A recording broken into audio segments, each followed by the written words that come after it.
vous aimez cette personne ou vous avez peur de la perdre. Dans la philosophie bouddhiste, cette distinction change absolument tout. Parce que ce que nous appelons amour, très souvent, est en réalité de l'attachement. Et l'attachement, ce n'est pas de l'amour. L'attachement dit « j'ai besoin que tu sois là pour que je me sente bien ». L'amour dit « je veux que tu sois en paix, même si ce n'est pas avec moi ». Et pourtant, dans la vie quotidienne, ces deux choses se ressemblent. On confond l'intensité de la peur de perdre quelqu'un avec la profondeur de ce qu'on ressent pour cette personne. C'est pour ça que les relations les plus intenses sont parfois les plus douloureuses. Ce n'est pas l'autre qui crée cette douleur, c'est notre propre vide que l'autre vient remplir.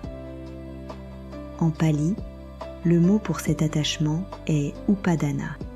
Littéralement, cela signifie saisir, comme on saisirait un objet brûlant sans vouloir le lâcher. Et c'est exactement ce que l'on fait dans nos relations. On serre si fort qu'on étouffe ce qu'on prétend aimer. Mais voilà ce que le Bouddha a réellement enseigné. Il n'a jamais dit de ne pas aimer. Il a dit « cessez de saisir ». Aimez pleinement, mais depuis votre plénitude, pas depuis votre manque. Et c'est là que tout bascule. Quand on aime sans s'accrocher, quelque chose de surprenant se produit. La relation respire. L'autre existe enfin tel qu'il est, pas tel qu'on a besoin qu'il soit.